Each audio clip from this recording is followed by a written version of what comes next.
Welcome to the daily update, where I'll go over the action in the market for Friday, March 14th, and we'll see how things look for Monday, March 17th. Pretty powerful, broad-based up day, up over 2% with the S&P, but it really hasn't changed anything other than working off some of this oversold condition that we have. We're still negative in the short and intermediate term, but from a long-term perspective, there's been a support level that we've been watching. It's on a weekly chart of the S&P using pivot points, and we were able to get back above that by Friday. And so we're still above that on the weekly chart, and that's holding. Now, other support levels have been lost as we've been going down, but at least that is holding for the time being. We'll have to see. We need to see more follow through. There was really no improvement to the growth to value ratios. We kind of overdid it with the bounce as far as on a 1 day basis, but we'll have to see. Is this the start of something as we're going back up, or is this just wearing off some of the extreme negative conditions that we were seeing before we get set to go even lower? All right, let's go back and talk about things and then we'll look at some charts. We did have a gap higher open. The futures were strong. We saw a nice solid open. We opened above R1 at 55.77, and we initially hit resistance at 5600. The market will do that at these round numbers, and we've been hitting round numbers pretty regularly, especially on the way down. 6,000, 5,900, blah, blah, blah, all the way down, getting into the 5,500 range. Well, we hit that resistance level, kind of stalled out for a little bit, and then we eventually got up to R2 at 56.34. Then prices held their gains. We kind of chopped along sideways. We saw things slow down. There was a little bit of an up move, a little bit of a down move, and we actually stayed below R2, but we were still above R1, and we ended up closing slightly above R2 at the high for the session. We were up 2.13%. This is a little critical, though. We see a big broad-based up move on below average volume. We've been seeing pretty much above average volume days every day as they apply to the S&P, and to have a solid up day and see volume dropping off, that could show a lack of conviction. So we are still negative in the short intermediate term. We're still mixed in the long term because we're below the 200-day moving average, but the long-term trend is still positive. Interest rates are going back up. We're around the 4.3% level now with the 10-year yield. If we get back up to that 4.5% level, that might start causing some concerns for the market. And inflation fears seem to be a little bit subdued for right now. We had CPI, PPI come out this past week. They were both weaker than expected. But a lot of folks are saying, okay, this is okay for now. When all this tariff stuff happens, if that's going to cause inflation, then we're going to see that more down the road. And so that's keeping things a little apprehensive on the inflation front. Some comments that we can make: it was a broad-based advance led by the mega caps.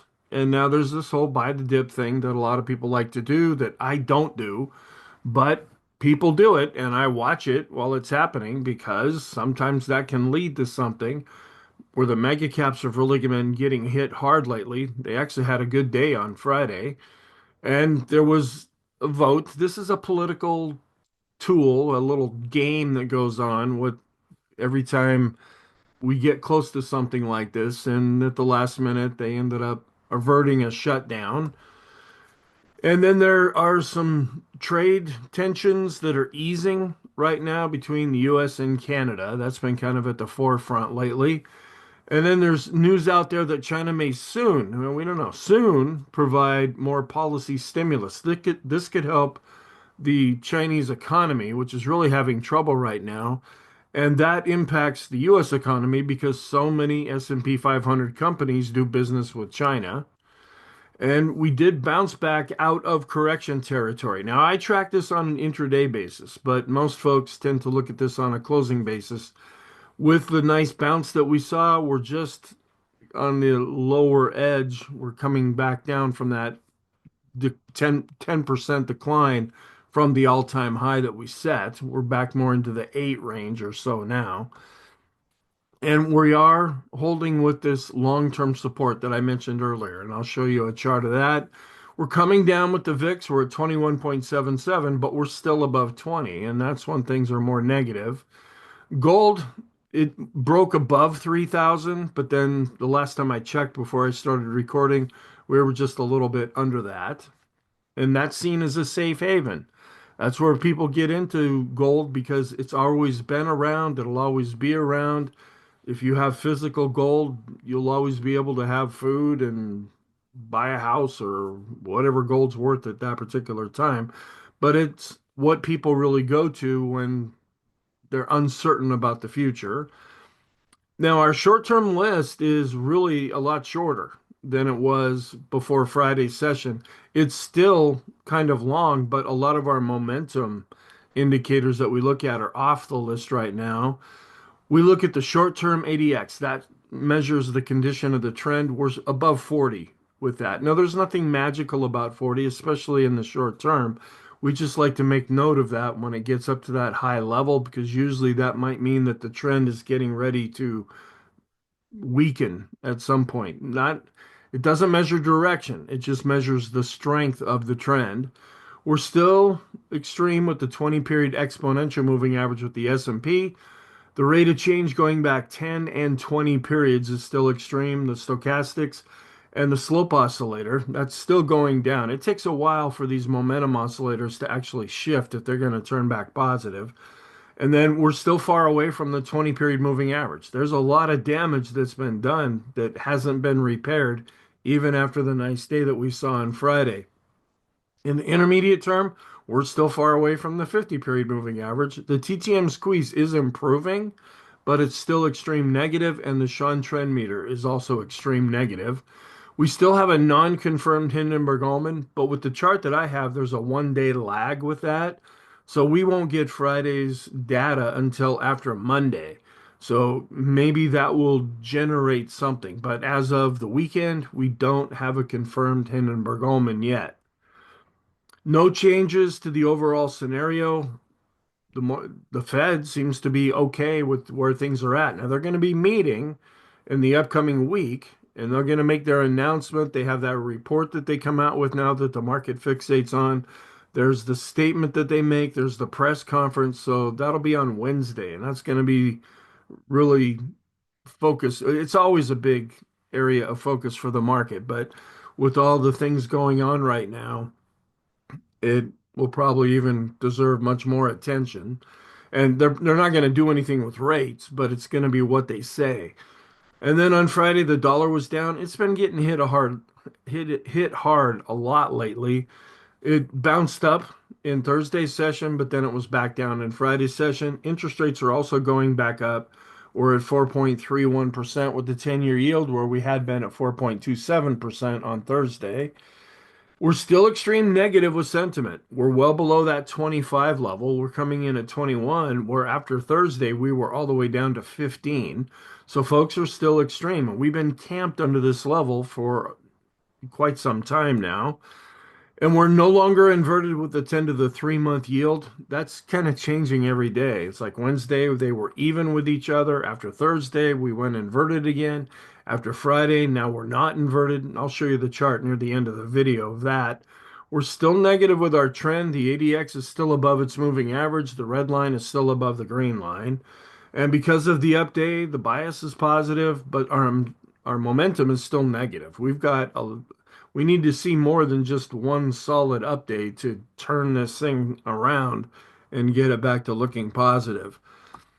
The consumer sentiment report did come out, and this is kind of what triggered things a month ago. Now, personally, I think the market wanted to go down. This report came out, and it's because the financial media and most folks that are in the markets, they want things to be black and white, all cause and effect. And back in February, we got the consumer sentiment report, and then that sent things going down. Yeah, the report was weaker than expected, but it's usually not that big of a market driver, but it can have an influence. Well, it's coming in even weaker, and then we went up in Friday's session. The preliminary reading was at 57.9. They expected 65.6, or last time we had 64.7. So it was quite a bit lower. And I'll have a chart couple of charts to show you there. In fact, here it is right here. This is the chart showing the total reading right now. It's blue. It's hard to read because all these lines are jumbled up. But the purple line, that's how people are feeling right now. And there's more pessimism. It's going down. But expectations, that's looking out into the future. And that's what people are really uncertain. Is there going to be inflation? Are interest rates going to go up? What about these job cuts in the federal government? Are they going to, people that are involved with that whole process, are they going to be able to get other jobs in the private sector? Yeah, there's a lot of unsettled things right now as President Trump is really trying to shift things in a different direction. Here's the other chart, and then just to give it a little bit more context, it's plotted with the 2-year yield, where it's been coming down a little bit here, but we're seeing a real drop off with the blue line when we look at the reading. Now, this is the preliminary reading, and then in 2 weeks we'll get the final reading, but the expectation is it won't be all that much different than what we're seeing now.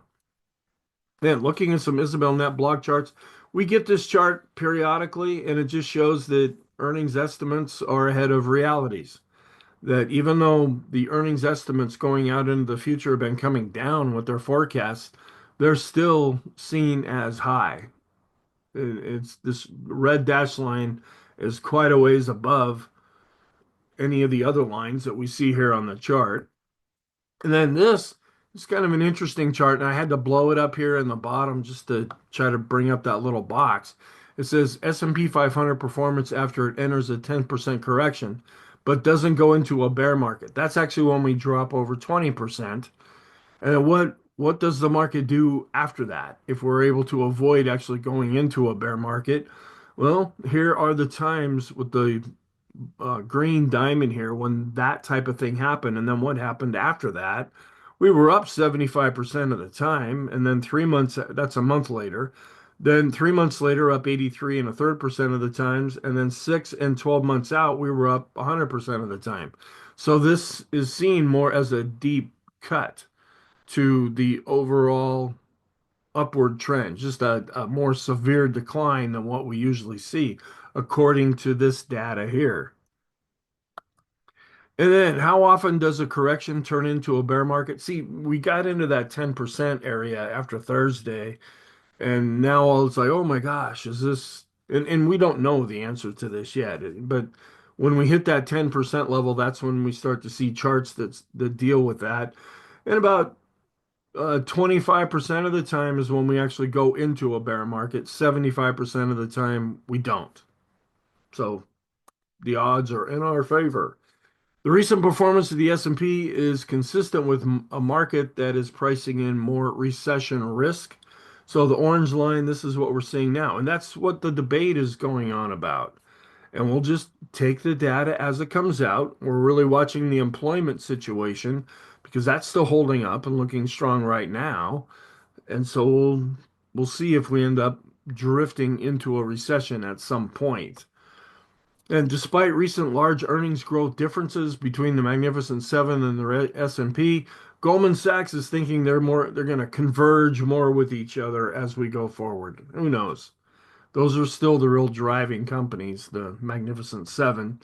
Then the implied probability of a U.S. recession across different assets. And this came out, but it was for March 4th, the last time I showed this chart. Now we have it for March 11th. This is just suggesting, are we in fact going to go into a recession? And I don't know how they figure this out, but just depending on different assets, they get some kind of a percentage of that. And then the index return after inauguration day, this whole gray cloud in here, this is what has happened in the past with the maximum gains and minimum gains. And then the median, this is more like the middle point here of what usually happens and how we've been underperforming that because there's a lot of changes going on. And, most of the time we get politicians that promise this, promise that, and then they get in there and nothing happens. Well, things are actually happening this time. Whether you agree or disagree, they're happening. And that's causing some unsettledness in the market right now. And that's why it's been under pressure. And dollar enjoys bullish signals from momentum indicators. Okay, I'm not really seeing that. We still are in a longer term uptrend, but we're coming back down to the 200-day moving average here on this longer term chart. and we'll see if the dollar can go back up. It tends to like this idea of these tariffs, but lately it's just been getting hammered. And just this goes actually with this next chart here. Actually, it goes with this following chart here. But this is when we have a 90% upside volume on the NYSE. Now, the charts I showed you earlier, that's for the S&P 500. But what happens when we have a 90% update, which is what we had on Friday? Most 90% of all the volume went into buy instead of selling. And so let's see. So we look here. Okay, no, this is dealing with the equity put call ratio. But you can see it's not necessarily a magic sign. Sometimes these do happen as we're coming out of a bottom, but we do get some false signals with this as well. See right here, we got this one at a top. Well, does this mean we're getting to some kind of a bottom here and we'll be able to go up? We don't know that yet, but having a good solid update is encouraging, but it was on below average volume. Now, this on Thursday, we had a super, super high reading with the equity put call ratio. And when it gets above 0.93, and the S&P has at least is 10% below its 52-week high, what has happened going back to 2009? And here it says, since the start of the secular bull market in 2009, that's when we came up after the great financial crisis.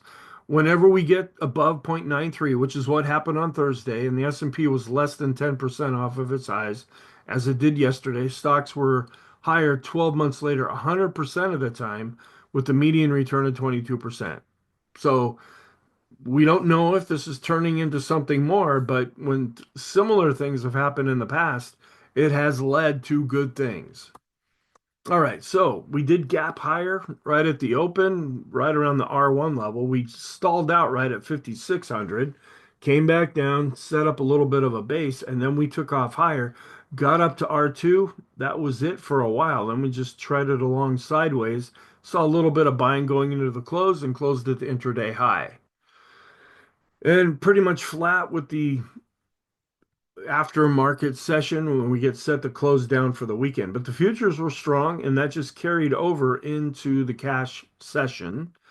Didn't see an improvement here. In fact, it got a little bit worse where the red line is above the blue line. The red line is value, and that outperformed growth. We want the blue line to be above the red line, but the takeaway from this is that the both lines are going up, and that's a positive thing.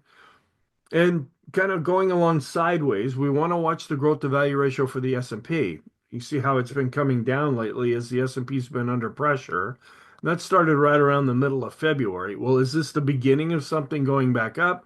We have seen a few good days here where we've been going back up, but now we need to see more because there have been a couple of times along the way when we look to be turning for the better, only to have it turn and go back down with this ratio. So on an end of day basis, growth was up and it was up more than value, but it's going to need to do a lot more than what it did on Friday. It was up more for the mid caps and also up more for the small caps. So it was like we've seen sell everything days. Well, it's like Friday was a buy everything day. Not much of an improvement here with our small cap growth to value ratio still underneath the 200-day moving average. Same thing here with the mid cap growth to value, still under the 200-day moving average, and the same thing with the S&P growth to value ratio. So yeah, it ticked up a little bit, but we need to see more than this for the overall climate to shift back to positive. And a little bit of a tick up here, but we're still under the rainbow with this growth to value ratio, and a little bit of a tick back up to the 200-day moving average when we look at discretionary versus staples. So not all that much of an improvement with our ratios. We're still negative with our trend, even though the red line's coming down. The green line is way down at the bottom here, but this is still a strengthening trend that's negative, and we're seeing that in the short term. We are possibly rolling over a little bit here with the big update because this is a negative trend right now as well. We'll see if there's more follow through with this. And then we're above this 40 level. That's why I'd say we're looking extreme, but we can go way above this 40 point. We did drop off with volume, and that's a little bit of a concern there. Coming back down a little bit here with the ulcer index. This is a fear gauge that we follow. And coming back down with the VIX, but still above that 20 level. And also, when the VIX falls, the VIX of the VIX is falling, and it's actually coming down underneath the moving averages. So that's showing a little bit more of a down move. We're rolling over with the MACD, so the momentum is starting to come down with the VIX, but it's still positive. And rolling over with this fear gauge and coming down with this other fear gauge. So we saw a lot of the fear gauges take some fear out of the market on Friday.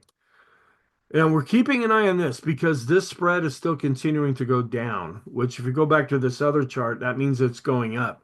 This is the spread between risky, like junk bonds, and not risky bonds, like government bonds. And when this is going up the way it is right now, that means there's increasing fear in the market.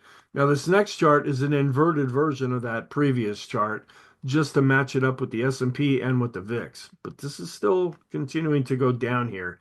That's a little bit of a concern. Right now, I'm using this as a sentiment gauge.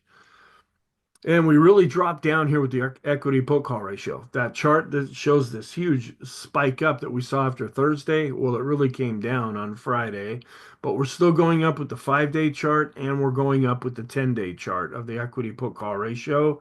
Coming back down to the bottom end of the range here with volatility risk premium. So that shows fears coming out of the market as well. And bounce back up here with the advanced decline line based on price and volume, still above these longer term moving averages. And didn't really see an improvement here with our 10-day advancers minus decliners. And this is set up like an oscillator. So we look for extreme positive or negative readings, with the middle being the line between positive and negative. We're still negative here. And didn't see much in the way of new highs or new lows in Friday's session. So we're still going down with the 5-day and the 10-day averages. We came up, but we're still below zero with the advanced decline ratios, both with the short and intermediate term. And I dropped off the boom indicator right now because there's another indicator that's usually below this chart. It's so far away from what's really happening. But we actually dropped a little bit below the moving average after Thursday. We came back above the moving average after Friday. So this is turning positive again. But we're still declining with our second smart money indicator. We're still below zero and declining with the chicken money flow and the red lines going down. And we're turning back up and right at the midpoint with the chicken oscillator. So two out of our three smart money indicators are turning back positive. One is still negative. And we came down with the vortex with the red line going up the green line after it had been extreme negative. But this is still negative because the red line's above the green line. And we came right down to the 200-day moving average with the NYC advanced decline line. And so far, we've been bouncing up from that level. If we can continue to bounce up from here, naturally, that would be more positive. And we showed some improvement with our advanced decline line studies. We're coming right back up to the moving average with the S&P, but we're still below it with the NYC common stock, mid caps, and the small caps. No longer extreme negative with those stocks in the S&P above their 20-period moving averages. We did bounce up, but we're still negative. We're well below 50. We saw an improvement with the 50-period moving average study, the 100-period moving average study, and the 200-period moving average study, but they're all still negative since they're below 50. And then this is the percentage that I've been following here, where we had, and I draw this so the percentages are not going to be exact, but we had the intraday all-time high set in February, then the low that was set on Thursday, and then the bounce up from that. From the high to the low, that was almost 10.5% on an intraday basis, not a closing basis. Well, we'll see. Now, this is similar to what we saw last summer when we came down, almost fell 10% before we were able to go back up. Is this the beginning of something? We're still going to need to see more improvements with our charts here, but it is an initial improvement. So on a short-term basis, the takeaway here, as you can see, we're below the moving average here with volume. And then the one-day rate of change from Thursday to Friday, yeah, that was pretty extreme. We got above this red line. And we are also extreme when we look at the advanced decline percent and the advanced decline ratio. And we don't see those very often. And it doesn't necessarily mean we're going to stop and go the other way, but it doesn't not mean that either. It just means we had a solid day. No matter how you measure it, we need to see more follow through for this to continue, and we would like to see a pickup in volume. All right, then the rate of change going back five, it's no longer extreme right now. It did show some improvement. And we're turning back up a little bit. I had us extreme with the 20 period moving average study. That's not correct. We actually wore that off. Turning back up with the 50 and the 200 period moving averages here. We improved with the boom indicator, but we're still far away from the 20 and the 50 period moving averages. We're still below zero here with our distance from the 200 period moving average. And we're no longer extreme with the Stochc RSI. The Williams percent are the CCI 14 and the CCI 20. Those have all been worked off now, but we're still extreme with our intermediate and long-term stochastic. Now, this is just a further subdivision of the short-term time frame. We did come up with the force index, but we're still negative. The condition of our short-term trend improving, but we haven't even come back above these lines yet. We're going to need to see more follow through. And this was a pretty scary look as we saw a series of lower highs and lower lows as we've been coming down. This is really the first bar that's broken that pattern. Again, making us think this is possibly a point where the market could go back up, but we need to see more confirmation. Now, when we look at the rate of change going back 10 periods, that's kind of like up near the high here.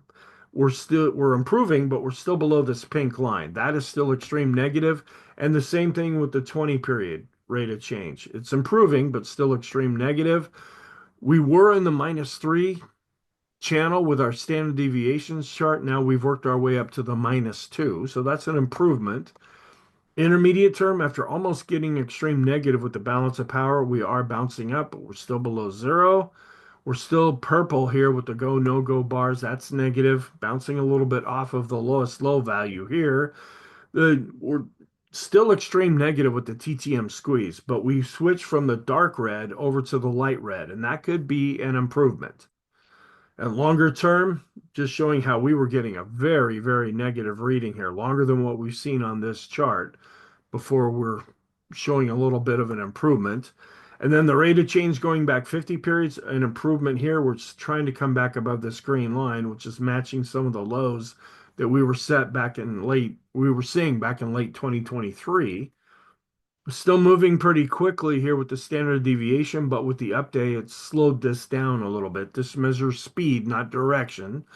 A little bit of an improvement with the ease of movement, but a ways to go to turn back positive. We're still looking more negative with the Arun.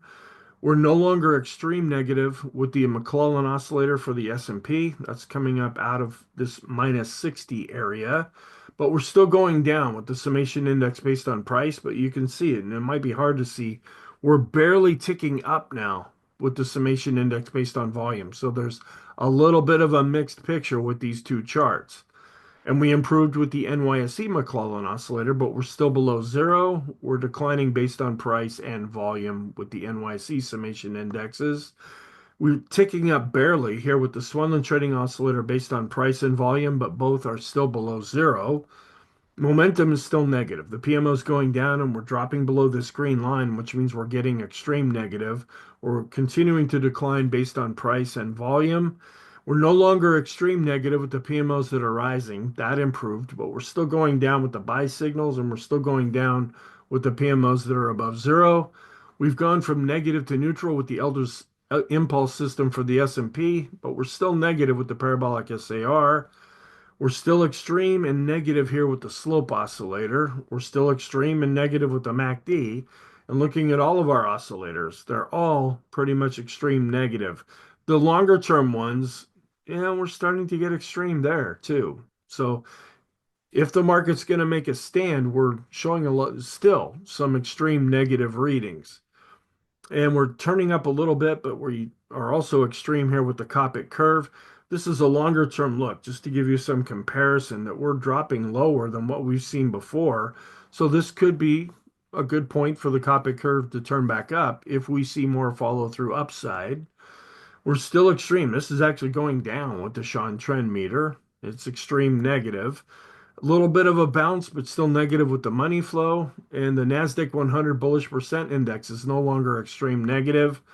The ultimate oscillator improving, but still negative. On balance volume, still below the moving average. And the RSI, no longer extreme with the RSI 14 or the RSI 9, short and intermediate term. The condition of the intermediate term trend is still negative, and we're still below all the moving averages here. If we do keep going up, we're going to be watching the 200-day moving averages to see if they provide overhead resistance or if we're able to break through those if we even get to that point. And then the S&P bullish percent index, that other chart was in the wrong spot there. We're still declining here with the bullish percent index, even though we did bounce up in Friday's session. So this is still negative, but improving. And we're still negative here with the NYSE bullish percent index, but it did tick up just a little bit. And we're following this along to see if we're getting a signal. We don't have a signal with the mass index yet. That'll happen if we drop down below the red dashed line, and we don't have a buy signal with the Pring bottom fisher. It hasn't crossed above the red line yet. And keeping an eye on our Fibonacci retracement levels, we did come down to the 50% retracement, and that's measured from the April 2024 low to the February 2025 high. We gave back half of that.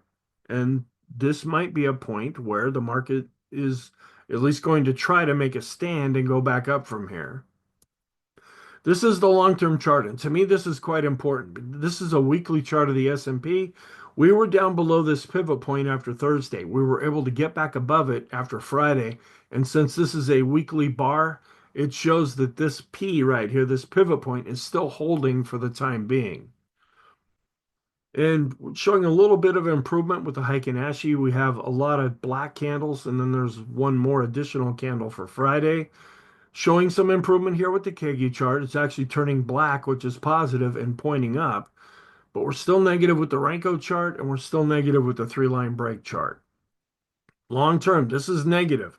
We have a long, very long-term oscillator called the Special K, just like the serial.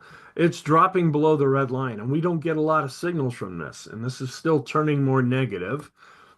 And we're no longer extreme with our 150 period moving average study. We came down, dropped below the screen line. We bounced up off of that, showed a little bit of a tick up here with the 200 period moving average. And we're still negative in the intermediate and short term here with the different stock indexes. And we're still negative with commodities in the short term, negative with the dollar in the short and intermediate term.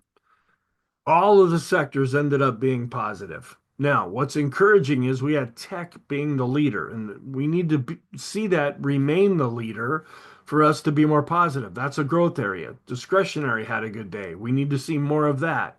Communication, another growth area. We need to see more of that. Staples, that's a defensive area. Healthcare, that's a defensive area. And so even though they went up less. Now, if we see more of this, that could help our growth to value ratios shift over in favor of growth. But these more defensive areas, they've been outperforming over the last few weeks, really over the last month. And that's why we're seeing the market under pressure. Everything was blue or green here, with the NASDAQ going above 17.4, 17.5, 17.6, 17.7. The S&P getting back above 5,600, the Dow back above 41,000. We had a BPI cross back above 20 with the tech sector. That was extreme negative, and this could be something good now that we're coming up out of that and showing some improvement. The energy sector had a BPI cross above 20. That had become extreme negative too. And then energy had a bullish MACD crossover. Now that tends to be more defensive, so we'll want to keep an eye on that one. The Dow did go up, but it's still below its 200-day moving average. And we've gone from negative to neutral with the diamonds. We bounced up here with the NASDAQ, but still a ways to go to get back to the 200-day moving average. And so far, kind of in a loose way, we're still holding above this S2 pivot point level. The NASDAQ 100 still a ways to go to get to its 200-day moving average, but still holding out above this S2 pivot level as well. And we remain neutral with the QQQs with the Elder's Impulse system, but the momentum for the NASDAQ 100 remains negative. And we're just really seeing a lot of damage here with the small caps, but they were up almost 2.5%. They were able to get back above this S2 pivot point level. And we look at the Russell 2000 small caps, working off a little bit of this extreme reading with the RSI. It's just been pegged down here for a long time. Now we're in danger of potentially seeing a death cross here with the blue line crossing below the red line. That would turn the longer term trend for small caps negative. A little bit of an improvement with the momentum, but we're still negative. It did try to turn up a little bit there. That's a MACD that's used for that. We're still neutral with the small caps with the Elder's Impulse system. Mid caps were able to come back and get back above this S2 level, but a lot of damage has been done here. We've gone from negative to neutral with the mid caps with the Elder's Impulse system. A bounce here with the Wilshire 5000. This is a broad market measure, but still a ways to go to get back to the 200-day moving average. And the same thing can be said with the total US stock ETF. Financial sector did bounce back up. We're under the 50, but still above the 200-day moving average. And the longer term trend for the financial sector, which has been under a lot of pressure lately with everything else, is showing it's holding up, but there's weakness that's been a concern that we've been watching. This is interesting. With the FANG index, these are the mega caps, came all the way back up to the 200-day moving average. Now, we closed here a few days ago and then fell below it. Are we going to be able to break above it? Or is this going to provide some kind of resistance and we're going to go back down from here? Apple was up 1.82%, but still well below its 200-day moving average. Amazon up over 2%, coming back up close to its 200-day moving average. Microsoft is in a downtrend, up over 2.5%, but still not looking all that good these days. Google was up 1.68%, still below its 200-day moving average. Meta, in between its 50 and 200-day moving averages, it was up almost 3%. NVIDIA up over 5%. And we're just getting ready here, unless we can really break above both of these moving average lines. We're getting ready to see a downtrend here. That's a death cross for NVIDIA. Tesla did bounce back up 3.86%, but still has a ways to go to get to its 200-day moving average. Netflix, another stronger looking chart, it fell underneath its 50-day moving average. It was up over 3%, so improving there. And then we look at the relationship between US and world stocks, a little bit of a strengthening correlation here in the short term, but we're still seeing weakness with the longer term correlation. Oil was up almost 1%, still getting up into the higher 60, mid to higher 60 range. And the dollar has been really under a lot of pressure, even though it's still in a longer term uptrend. And we did come up here with the 10-year yield. We were down here with the 10-year based on price. And we're still coming back up a little bit here. We're getting a reading of 0.02. That's positive. Where we had been at zero, then we dropped below into this red area. Now we're coming back up into the uninverted area or the regular area. And this is what we're watching. We can get some clues about whether we're going to go into a recession by watching this chart. Now, the 10 to the 2-year, the one that most people follow, that one's still doing fine. It never did go inverted again, at least to this point. We saw some improvement with our growth to value ratios, but they're still negative. All of them are below declining moving averages. And when we do the growth to value ratios with all the indexes, they're still below declining moving averages as well. So what's our outlook for Monday? We are still negative in the short and intermediate term. We're still below the 200-day simple moving average, but that long-term weekly chart of the S&P with the pivot point, that support level is still holding. We're going to get the Empire State Manufacturing retail sales. That's a big one. And business inventories will be coming out, as well as the NAHB Housing Market Index. And we want to keep an eye on all this stuff, whether it's geopolitical or tariffs or trade wars or Doge doing something. There's just a lot of things going on that are making things very unsettled, and that's drifting over into the financial markets. Here is the economic calendar for the upcoming week. Or on Tuesday, we'll get housing starts and building permits. That's generally considered to be a leading indicator because that's what you have to get first. Then it'll be a big day on Wednesday. Not what the Fed's going to do, but what are they going to say? And then the jobless data will come out on Thursday, and we don't have any economic reports coming out on Friday. Here's another look at the economic calendar and then what the previous readings were and if there's an accompanying forecast. Seasonally, we're positive with the Dow for March 17th. Happy St. Patrick's Day it will be. We're neutral to positive with the S&P and NASDAQ. And now we're coming into options expiration week. And going back to 1980, we're up 64% of the time. We're down 35% of the time. We might get a bit of a boost as we're coming into options expiration on Friday. Seasonality for March 17th, we do see some. We're following the green dashed line here because that's post-election. But when you follow the solid green line, that's also looking pretty good as well. Now, it doesn't mean we're going to have an up day, but quite often this it tends to be a positive day.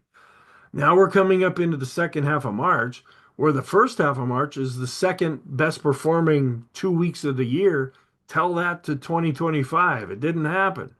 Can the second half of March try to salvage something and actually turn back and look more positive? And then this is just showing what historically has happened as we go through February, March, and into April. And then our warning signs. We're getting a mixed picture again with our smart money indicators. We're positive with accumulation distribution and the Chaikin oscillator, but we're negative with the Chaikin money flow. The equity put call ratios, even though it really came down because of the big rise that we saw on Thursday, they're still going up with the 5 and 10-day charts. And we look at the S&P and NYSE McClellan oscillators and summation indexes, they are still negative, even though they improved. Parabolic SCR is negative. The bullish percent indexes are negative. The momentum is still negative. The moving average studies, all of them are still below 50. Ease of movement, money flow, and ultimate oscillator are still negative, as is the vortex, and the momentum for the NASDAQ 100 is still negative. On the positive side, we're still seeing longer term uptrends with our growth to value ratios and discretionary to staples, but they've just been getting hammered heavily over the last month. So they're still looking negative, and they haven't even come back above their 200-day moving averages when we look at those ratios. So we need to see more of that. And the financial sector is still positive, but we've been seeing some weakness there. And even with the bounce up on Friday, the bank ETF is still under its 200-day simple moving average, even though I didn't show that chart. The Swindler trending oscillator is actually looking positive. We're turning up based on price and volume. So our conclusion, we're negative in the short and intermediate term, but we're still long-term mixed positive.